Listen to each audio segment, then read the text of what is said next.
Are you an advocate of simple and nourishing food without frills? Porridge, bread, lard with garlic, omelet with cheese, blood sausages? You're in ancient Rome. You can't imagine a dinner without ostrich brains, moray eels milk, flamingo tongues, and dormice baked in honey? Rome, the city of contrasts. The simple and austere way of life of the imperial period, the heyday of the Republic, the peak, and then the decline of the empire, everything changed, from territory to clothing fashions. Roman cuisine changed too. Bread, for example. It was originally a ceremonial dish, not for every day. Everyday food was porridge, either barley or spelt. Baked goods were prepared for sacrifice to gods and spirits geniuses, then made libum, a cake with cheese and eggs, or the ritual of confarreation, marriage, then baked a cake of spelt flour. Then they began to bake bread for ordinary mortals, first from barley flour and pearl groats, then from spelt, millet, and the rarely used nowadays mogar, and only then from wheat. Acorn flour, bean flour, lentil flour, and chestnut flour were also used for baking. Such breads were ritual breads, only for women who served goddesses. Romans knew rye, but did not like it.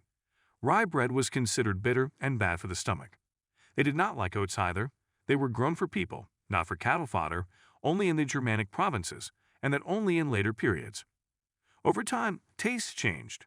Barley bread, which the Romans once loved and specially baked for the legionaries, was found to be insufficiently nutritious and became the food of slaves and peasants. Legionaries were only given it when they were being punished. Wheat flour became the main flour, and bread was divided into grades: pure or white, made of fine flour; second, coarser ground, peasant; coarse ground with bran; and dog, unsifted flour and bran. The first two varieties were served to rich and middle-class people, the third to peasants and poor people, and the fourth to dogs and slaves.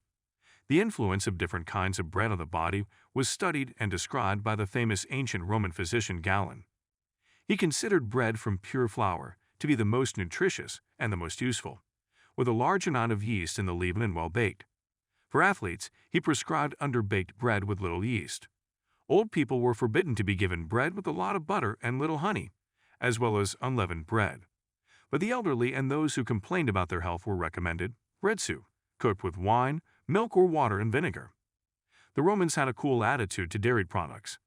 Milk was considered the drink of barbarians and peasants, and was allowed on the table of townspeople only as part of some dishes: porridge, omelets, casseroles, or as a medicine.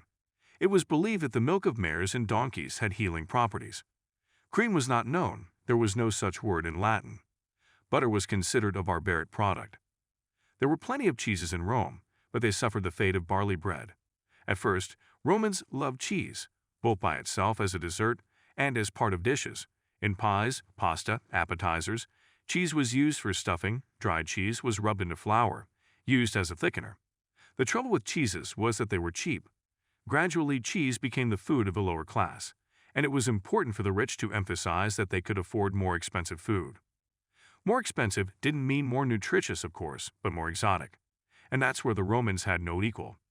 For starters, Roman cuisine required a lot of spices, expensive, of unusual flavor and appearance. From the familiar black pepper, which was imported from India for astronomical sums, to myrtle berries, which we do not use, or the unknown sylph, echolaser. The history of the silphium is sad. This plant grew only in Cyrenaica, on an area of about 250 kilometers. Its dried milky juice had a bright, pleasant flavor, and the plant itself was medicinal. It was used to improve digestion and remove warts, as an antidote for scorpion stings, as a contraceptive for colds and tachycardia. In general, silphium was worth its weight in silver. Moreover, it was the currency in which the inhabitants of Cyrenaica paid tribute to the Romans.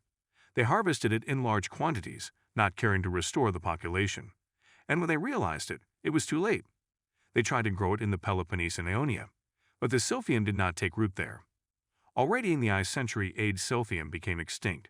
The only hard-to-find plant was sent as a gift to Emperor Nero, and, to all appearances, it was the last one. Among ancient Roman sauces, the most famous, expensive, and controversial was garum. It was made from fish, mackerel, ham sub tuna, or shellfish and fragrant herbs. Raw materials were generously salted and left to ferment in the sun for 2 or 3 months, stirring occasionally. A clear, thick liquid collected on the surface of the mass. This was garum. It was collected, poured into narrow-necked jugs, and sold for a lot of money. no liquid, except perfume, was more expensive in ancient Rome than high-grade garum. Garum became a symbol of luxury and was not ignored by those who were nostalgic for the old days and simple morals. Pliny the Elder, the author of natural history, fiercely opposed the sauce, calling it poison and the blood of decaying fish. The poet Martial, on the contrary, loved and appreciated the sauce, calling it proud. Modern scholars tend to agree with Pliny. Garum is believed to be the reason why ancient Romans almost universally suffered from helminths.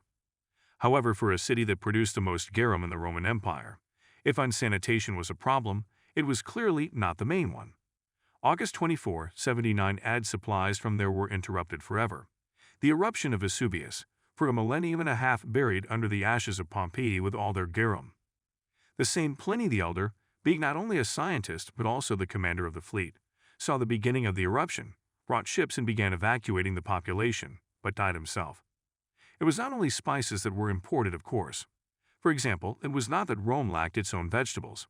For example, cabbage was grown in such a way that, according to Pliny the Elder, it could not fit on a poor man's table. Carrots and asparagus, garlic and cucumbers, turnips and sorrel, plus the not used by us jasmine and marigold, swede and nettle, fenugreek and mouse hyacinth, ruta and milkweed. But onions were brought from Egypt, lettuce from Asia Minor, Rapunzel Bell from Germany. In Rome, though, it all grew there too. But true connoisseurs are able to appreciate the taste of the best and can afford it. Let the plebs eat local and fill their bellies with the despicable beans that can be found in every vegetable garden. The patricians will import noble lentils from afar. The situation was similar with fish and shellfish. Rome, a city located on the Tiber River near the Tyrrhenian Sea, had plenty of local fish. Both saltwater and freshwater fish were cultivated in piscine pools. But black tilapia was imported from the Nile, mullet from the Red Sea, lasker from the Balearic Islands, and oysters from the North Sea. In general, dear fellow travelers, a true Roman does not look for easy ways. Meat from Belgica, pheasants from Colchis, chickens from Numidia. How to keep it all fresh is not our concern. Let the suppliers worry. Pears from Syria, dates from Thebes, honey from Spain. Because it's more expensive, so it's better. Ancient Romans, as a rule, ate 3 times a day. They had the usual breakfast, lunch, and dinner. Like the Greeks, they preferred to eat lying down, on couches klinia, borrowed from Greece. Unlike the Greeks, Roman women and children did not sit, but also reclined, of course, those who could afford it. Klinias were made in groups of 3, so that the company of eaters was forced to divide into groups of 3. Later they began to make one large bed around the tables, which allowed the feasters to gather in groups of 8. A light breakfast at about 8 to 9 and usually consisted of flatbread, cheese, vegetables, and fruit. The flatbread was often accompanied by mortum, a mixture of cheese, garlic, vinegar, olive oil, cilantro, and celery greens. It was spread on the flatbread. Lunch at the Romans was at 12 to 13 hours and could not be very different from breakfast. However, it could be different when they served what they had prepared for yesterday's dinner and did not finish it. But in general, lunch was also light: olives, cheese, dates, bread. Sometimes baked meat, sometimes mushrooms. Dinner was another matter. It could start as early as 2 o'clock in the afternoon, and it could drag on into the night. In ancient times, even for ancient Rome, about which moralists love to sigh, dinner usually consisted of pulses, porridge made of spelt, millet, or barley, cooked on water or milk. Vegetables, usually cabbage or beans, eggs, cheese, animal fat or vegetable oil, and honey were added to the pulse. On holidays, meat or fish. That was it. Time passed, tastes changed. Dinner began to consist of a main course, usually meat or poultry with vegetables, less often fish, and dessert, fruit and pastries. Then came the appetizer, spicy vegetables, olives, mushrooms, shellfish, and of course wine. Romans knew and appreciated its many varieties: white, yellow, red, and black, cold with ice and hot with spices, with honey and roses, violets and juniper, aloe and resin. But these are, so to speak, ordinary dinners, moderate and decent. Real Roman feasts, especially in late Rome, and especially the feasts of emperors, were astonishing and sometimes even questioned the sanity of their organizers. For example, the Emperor Aulus Vitellius organized feasts where guests were served thousands of fish and birds, 3 or 4 times a day. The dish Shield of Minerva Credotors Adici, by Vitellius himself, which included products like flamingo tongues and milk of moray eels, cost as much as a large estate, And at the feasts of Emperor Antoninus, Heliogabalus dishes with jewels were served, for example, rice with pearls. Chroniclers are silent about the taste of pearls and the number of broken teeth. But it was better to chew pearls than to be buried under hundreds of kilograms of rose petals. Such performances, if we believe the history of Augustus, also happened at Heliogabalus feasts. Not all Romans were delighted with frenzied gastronomic luxury, and the fate of the emperor's obesity is confirmation of this. So, Heliogabalus ruled less than 4 years, and Vitellius, and a few months. Blatant inequality eventually became one of the reasons that ruined the empire. In general, it is realistic to survive on ancient food. You will even like it.